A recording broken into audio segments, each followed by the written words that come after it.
Hello student, आज हम class 9 science की वर्कशीट 25 को डिस्कस करेंगे। हमारा चैप्टर चल रहा है जीवन की मौलिक इकाई और आज हम इसमें माइटोकॉन्ड्रिया और राजधानियों के बारे में समझेंगे। तो आइए शुरू करते हैं। सबसे पहले कोशिका को विभिन्न जैविक क्रियाएं करने के लिए ऊर्जा कहाँ से और कैसे प्राप्त होती हैं। तो कोशिका इतनी सारी क्रियाएं करती है तो ये ऊर्जा कहाँ से लाती है और ऊर्जा कैसे इसे मिलती है। यह काम एक कोशिका अंगक द्वारा होता है जिसे माइटोकॉन्ड्रिया कहते हैं। यानी कोशिका को ऊर्जा माइटोकॉन्ड्रिया से मिलती है जो कोशिका के अंदर मौजूद होती है। एक कोशिका में सभी रासायनिक क्रियाओं को करने के लिए आवश्यक ऊर्जा एटीपी एडिनोसिन ट्राइफॉस्फेट के रूप में माइटोकॉन्ड्रिया द्वारा प्राप्त होता है। चलिए इसको डिस्कस करने से पहले थोड़ा सा हम यहाँ देखेंगे माइटोकॉन्ड्रिया के स्ट्रक्चर को। स्लीपर लाइक स्ट्रक्चर है ना, जैसे चप्पल होती है ना, इस तरीके से ये इसकी स्ट्रक्चर है। और ये देखिए इसमें 2 लेयर होती है, 2 परतें होती है। ये बाहर की है परत जिसमें छोटे छोटे छेद होते हैं ना, बाहर की परत में बाहर की जो मेम्ब्रेन होती है उसमें छोटे छोटे छेद होते हैं ताकि क्या हो, बाहर का मटेरियल अंदर जा सके और अंदर का मटेरियल बाहर आ सके। अब इसके अंदर की जो लेयर है वो देखो कैसी फोल्डेड, ऐसे ऐसे ऐसे ऐसे है ना, फोल्डेड लेयर है। तो ये ऐसे जो फोल्डेड आपको दिख रही है बाहर की लेयर, इसका कारण ये है कि इस तरीके से कोई चीज़ बिल्कुल सीधी है और कोई चीज़ यूं यूं यूं बनी हुई है। तो इसका मतलब क्या है, इसका सरफेस एरिया जो फोल्ड है उसका सरफेस एरिया ज़्यादा हो गया। तो जब सरफेस एरिया ज़्यादा हो गया तो यहाँ पर केमिकल रिएक्शन करने के लिए भी ज़्यादा जगह मिल गई और ज़्यादा जगह मिलने के कारण एटीपी जो है वो ज़्यादा बनेगा। यही कारण है कि अंदर का जो मेम्ब्रेन होता है, अंदर की जो दीवार होती है वो फोल्डेड मुड़ी मुड़ी होती है। अब इसके अंदर एक तरह का द्रव्य भरा होता है जिसको बोलते हैं मैट्रिक्स। ठीक है, ये मैट्रिक्स भरे होते हैं और इस पर ऑक्सीसोम लगे होते हैं और इन फोल्ड का नाम है क्रिस्टी। इसको क्रिस्टी बोलते हैं। देखिए ये मैट्रिक्स लिखा हुआ है, यानी अंदर का द्रव्य जो वो मैट्रिक्स है। इसके अंदर राइबोसोम भी लिखा हुआ है और यहाँ लिखा हुआ है छिद्रित बाहरी झिल्ली, यानी बाहर की झिल्ली जिसमें छेद होती है। और वलित भीतरी झिल्ली ये लिखा हुआ है, वलित यानी कि फोल्डेड, बाहर भीतर की जो है झिल्ली वो फोल्डेड होती है और इसको कहते हैं क्रिस्टी। इसको क्या बोलते हैं, क्रिस्टी बोलते हैं। इसको आपको याद रखना है, इसका नाम है क्रिस्टी। चलिए अब आगे देखते हैं। यहाँ लिखा है कि एटीपी के रूप में जो है वो उसको कोशिका के अंदर रासायनिक क्रियाओं करने के लिए ऊर्जा बनती है जो माइटोकॉन्ड्रिया के अंदर ये बनती है। तो माइटोकॉन्ड्रिया के अंदर एटीपी कैसे बनती है इसको हमें देखना है।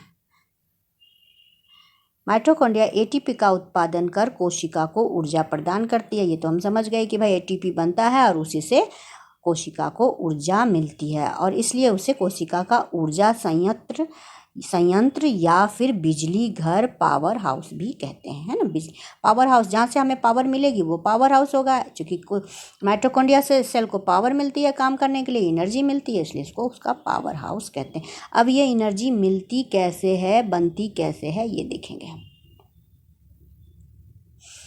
अब इसमें है एटीपी का निर्माण माइटोकॉन्ड्रिया में श्वसन अभिक्रिया द्वारा होता है। इसको अच्छे से समझिएगा आप।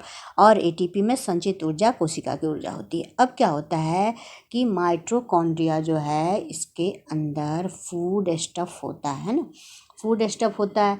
और जब यहाँ पर भोजन होता है तो भोजन को ऑक्सीडाइज करने के लिए बाहर से ऑक्सीजन ये लेता है और ऑक्सीजन लेने के बाद ऑक्सीडेशन की क्रिया होती है और बनता है क्या, CO2 प्लस जल बनता है।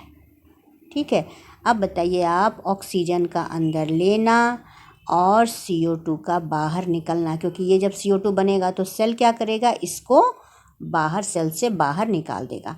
तो ऑक्सीजन का अंदर लेना और CO2 का बाहर, ये श्वसन की क्रिया में तो हम यही करते हैं, ऑक्सीजन लेते हैं और CO2 छोड़ते हैं। तो बिल्कुल यही क्रिया सेल कर रही है, इसीलिए इसको कहते हैं कोशिकीय श्वसन। यहाँ लिखा हुआ है श्वसन अभिक्रिया द्वारा यानी रेस्पिरेशन या कोशिकीय श्वसन का काम होता है। ऑक्सीजन अंदर लेकर के भोजन का ऑक्सीडेशन होता है, उसके फलस्वरूप CO2 और जल जो है वो बनता है। CO2 को फिर ये बाहर निकाल देता है और इसके फलस्वरूप क्या होता है, जो एनर्जी मुक्त होती है वो ATP मॉलिक्यूल का निर्माण करती है और ATP के रूप में ये ऊर्जा फिर सेल ले लेता है और सेल अपने ढेरों तरह के काम करता है। अब माइटोकॉन्ड्रिया की बाहरी झिल्ली छिद्रित होती है, ये तो मैंने बता दिया आपको। बाहरी झिल्ली में छेद होते हैं जिसके कारण मटेरियल अंदर जो भी सब्सटेंस है वो अंदर बाहर आता जाता रहे और भीतर की झिल्ली वलित यानी कि फोल्डेड होती है। माइटोकॉन्ड्रिया एक ऐसा कोशिका अंगक है जिसके पास अपना DNA और राइबोसोम होता है, बहुत ही इंपॉर्टेंट है। इसलिए यह अपने कुछ ज़रूरी प्रोटीन स्वयं बनाता है।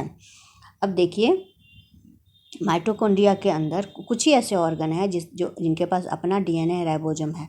चूँकि माइटोकॉन्ड्रिया के अंदर DNA अपना है, राइबोसोम भी है, तो इसको हम क्या कहते हैं, सेमी ऑटोनोमस ऑर्गन बोलते हैं ना। मतलब ऑटोनोमस है, ये पूरा नहीं है लेकिन सेमी है ना। सेमी ऑटोनोमस ऑर्गन इसको बोलते हैं क्योंकि इसका अपना DNA है, राइबोसोम है, अपना प्रोटीन भी ये बनाता है इसलिए। अब है रसधानी, है ना। रसधानी, कोशिका में रसधानी का क्या महत्व है। तो जैसे कि हमको पता है कि दो तरह की कोशिकाएं होती हैं, एक हो गई जंतु कोशिका और एक हो गई पादप कोशिका, है ना। तो जंतु कोशिका में जो रसधानी होती है वो छोटी छोटी होती है और कई बार होती ही नहीं है, अनुपस्थित होती है। लेकिन पादप कोशिका में बड़ी सी रसधानी होती है, यानी कि पादप कोशिका के 50 से लेकर 90% भाग को यही ढक लेती है और बाकी जो सेल के ऑर्गन हैं जैसे कि न्यूक्लियस है या और भी जो सेल के अंगक हैं वो साइड में चले आते हैं। अब इस रसधानी के अंदर एक तरह का द्रव भरा होता है, लिक्विड भरा होता है इसके अंदर। तो इस द्रव में क्या क्या होता है इसको हम देखते हैं। इस द्रव में होता है, इस द्रव में अमीनो अम्ल, कार्बनिक अम्ल, प्रोटीन, शर्करा, ये सारी चीज़ें भरी होती हैं और रसधानी में जो द्रव भरा होता है उसके कारण ये कठोर और स्फीति देता है, कठोर कड़े कड़े से हो जाते हैं द्रव के कारण। रसधानी की झिल्ली को टोनोप्लास्ट कहते हैं। रसधानी जो है इसकी जो झिल्ली होती है, यानी ये रसधानी है तो इसकी जो झिल्ली हुई इसको कहते हैं टोनोप्लास्ट। यह रसधानी के द्रव्य को कोशिका द्रव्य से अलग रखती है, ये भी सही है। मान लो ये पादप कोशिका है तो यहाँ पर रसधानी हो गई और इसका ये झिल्ली हो गया, है ना। तो कोशिका द्रव्य यहाँ है, इसके अंदर भी द्रव भरा हुआ है, तो इस द्रव को इस द्रव से ये टोनोप्लास्ट जो है वो अलग करता है। एक कोशिक जीवों में यह अपशिष्ट पदार्थों तथा अतिरिक्त जल को बाहर निकालने में महत्वपूर्ण भूमिका निभाती है। अब देखिए जो रसधानी होती है उसमें सॉलिड और लिक्विड दोनों तरह की चीज़ें स्टोर होती हैं। अब एक अमीबा का उदाहरण लीजिए, जैसे ये अमीबा है तो इसमें भी रसधानी होती हैं, है ना। तो ये रसधानी जो होती हैं इसमें क्या जमा होता है, भोजन जमा होता है। जो ये भोजन कंज्यूम करता है वो इस तरह के जो वैक्यूल होते हैं, रसधानी होती हैं, उसमें जमा होते हैं। या फिर इन वैक्यूल्स में वेस्ट मटेरियल जमा होता है, जो भी टॉक्सिक चीज़ें बनती हैं, जो भी हानिकारक चीज़ें बनती हैं सेल के अंदर, उसको सेल से बाहर निकालना होता है।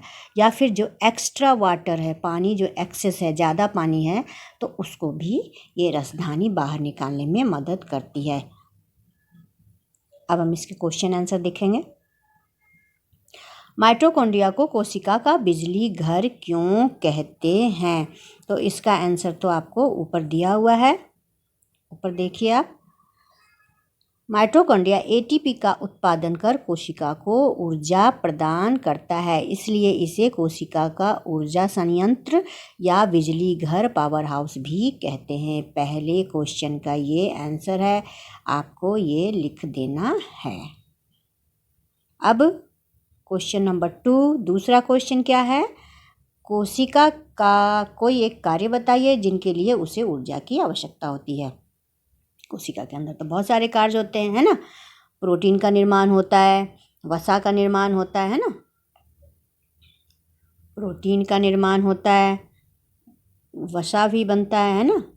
इसके अलावा क्या होता है, अमीनो अम्ल, है ना, अमीनो अम्ल का भी निर्माण होता है। मूवमेंट होती है, सेल में संकुचन होता है। तो ये सारी क्रियाएं जो हैं वो ऊर्जा से ही होती है। तो इनमें से कोई भी कार्य आप लिख देंगे, इन सब में ऊर्जा की आवश्यकता होती है। अगला है, रसधानी किस कोशिका का महत्वपूर्ण अंग है? रसधानी की झिल्ली का नाम लिखिए। तो रसधानी जो है पादप कोशिका का महत्वपूर्ण अंग है। इसमें आप पादप कोशिका लिख देंगे, सॉरी, इसमें आप क्वेश्चन नंबर 3 देख रहे हैं, तो इसमें हम लिख देंगे पादप कोशिका, पादप कोशिका लिख देंगे। और रसधानी की झिल्ली का नाम लिखिए। तो रसधानी की झिल्ली का नाम आपको यहीं दिया हुआ है, टोनोप्लास्ट। रसधानी की झिल्ली को टोनोप्लास्ट कहते हैं। ये क्वेश्चन 3 का दूसरा पार्ट हो गया। एटीपी का पूरा नाम लिखिए। तो एटीपी का पूरा नाम आपको एडिनोसिन ट्राईफॉस्फेट, है ना, और यहाँ लिखा भी है, एटीपी का पूरा नाम है एडिनोसिन ट्राईफॉस्फेट, आप ये लिख देंगे। लास्ट क्वेश्चन है, पादप के लिए आवश्यक रसधानी में उपस्थित कोई 3 पदार्थों के नाम लिखिए। तो ये 3 पदार्थ तो आपको बिल्कुल सामने लिखे हैं, कोई 3 पदार्थ लिख दीजिए, अमीनो अम्ल, कार्बनिक नाम अम्ल, प्रोटीन, है ना। इनमें से कोई भी, शर्करा भी लिखा हुआ है, 4 लिखे हुए हैं, इसमें से आप 3 लिख दीजिए। इस तरह से आपके सारे प्रश्न उत्तर कंप्लीट हो गए और मुझे आशा है कि आपको ये अच्छी तरह से समझ में आ गए होंगे। Thank you.